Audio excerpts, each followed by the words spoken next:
صلی اللہ علیہ یا رسول اللہ وسلم علیہ یا حبیب اللہ۔ غزوہ احد میں حضرت عمار رضی اللہ تعالیٰ عنہ عشق رسول اور ذوق شہادت میں سرشار ہو کر کفار سے میدان میں آپ تلواریں چلا بھی رہے تھے اور دشمنوں کی تلواروں سے زخمی بھی ہوتے جا رہے تھے، حتیٰ کہ آپ کا جسم عطن اس قدر زخمی ہو گیا کہ آپ بے تاب ہو کر زمین پر گر گئے۔ زندگی کے کچھ سانس ابھی باقی تھے، دل میں خیال آیا کاش جس محبوب اقدس پر زندگی نثار کر رہا ہوں آخری لمحات میں اس کے جلوہ سے نگاہوں کو آسودہ کر لوں۔ روح جسم کا ساتھ چھوڑ چلی ہے، رشتہ حیات منقطع ہو رہا ہے اور آپ کے دل کی دھڑکنیں یہ صدائیں دے رہی ہیں، دو گھڑیاں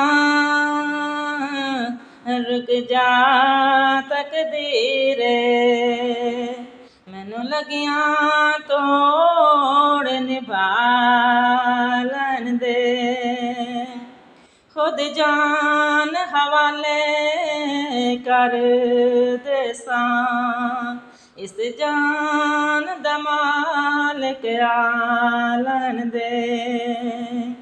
محبوب کبریا صلی اللہ علیہ وآلہ وسلم قریب ہی تشریف فرما تھے۔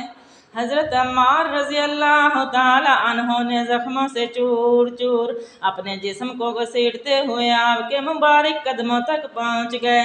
تاجدار انبیاء صلی اللہ علیہ وآلہ وسلم نے اپنے غلام کو اس حال میں دیکھا تو مضطرب ہو گئے۔ عمار کو زندگی کی قیمت وصول ہو گئی۔ سکرات موت سے بند ہوتی ہوئی آنکھوں کو محبوب کی آنکھوں میں ڈال کر زبان حال سے عرض کیا، ہو چلے ختم اسیری میرے سوہنے جات اخیری،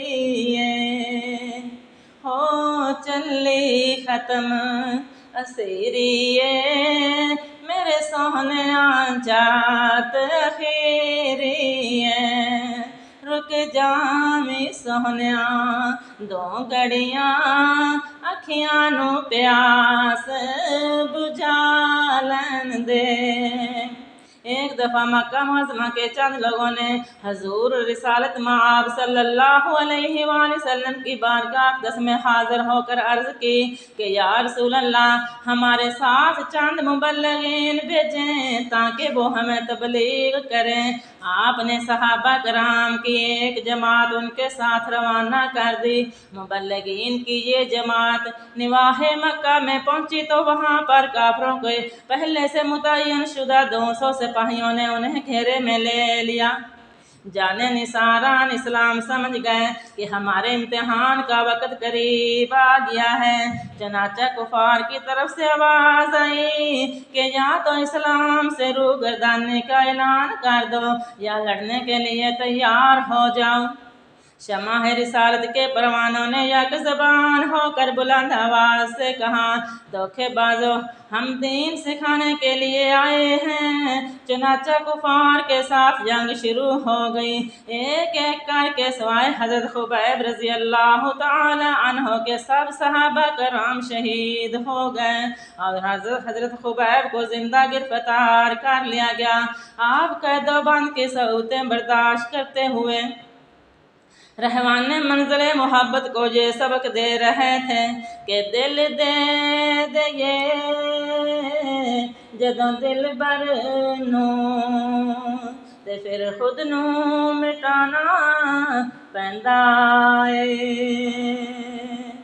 دل دے دے جدوں دل بر نو پھر خود نو مٹانا پیندا اے، ایک پھل دی خاطر خاراں نو سینے نال لانا پیندا اے، ایک دن جناب حضرت خبیب رضی اللہ عنہ کو اذعان دیتے ہوئے کافروں نے کہا اب بھی ہماری بات مان لو، دین اسلام چھوڑ دو۔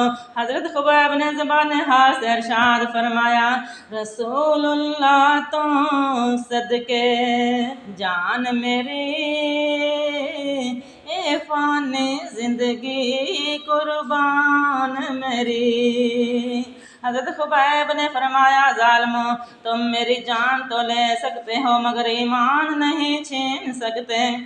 رسول اللہ تو صدقے جان میری اے فانی زندگی قربان میری۔ پھر انہوں نے آپ کو شہید کرنے کے لیے سولی لٹکا دی اور آپ کو بلا کر کہا وہ دیکھو سامنے سولی لٹک رہی ہے، اگر آپ ہمارے ساتھ مل جاؤ تو تمہاری جان بچ سکتی ہے۔ آپ نے فرمایا دین اسلام کی بقا کے لیے سولی پہ چڑھ جانا موت نہیں بلکہ حیات ہے۔ مشرکین نے کہا اگر تمہاری کوئی آخری تمنا ہے تو بتا دو تاکہ اس سے پورا کر دیا جائے۔ آپ نے فرمایا میں نماز پڑھنا چاہتا ہوں۔ چنانچہ ان کی اجازت سے آپ نے 2 رکعت نماز شروع فرمائی۔ نماز ختم کر کے چاروں طرف دیکھا، ہر طرف دشمن ہی دشمن نظر آئے جو ایک حق پرست کی شہادت کا منظر دیکھنے کے لیے جمع ہو گئے تھے۔ آپ کی آنکھوں میں آنسو آ گئے۔ مشرکین نے سمجھا شاید کام بن گیا ہے، اس خیال کے تحت پوچھنے لگے خبیب کیا ارادہ ہے؟ اب بھی وقت ہے، اگر اسلام کو چھوڑنے کا اعلان کر دو تو ہم آپ کو اعلیٰ مقام دینے کے لیے تیار ہیں۔ آپ نے فرمایا تم نے میرے آنسوؤں کا غلط مطلب لیا ہے، میری آنکھوں میں آنسو تمہاری سولی اور اپنی موت کی فکر سے نہیں آئے بلکہ میں تو اس لیے رو رہا ہوں کہ مردی واری میں یار نہ ڈیٹھا، اے افسوس وغیرہ شالا یار کدی ہن آ کے تے پاویں قبر میری تے پھیرا۔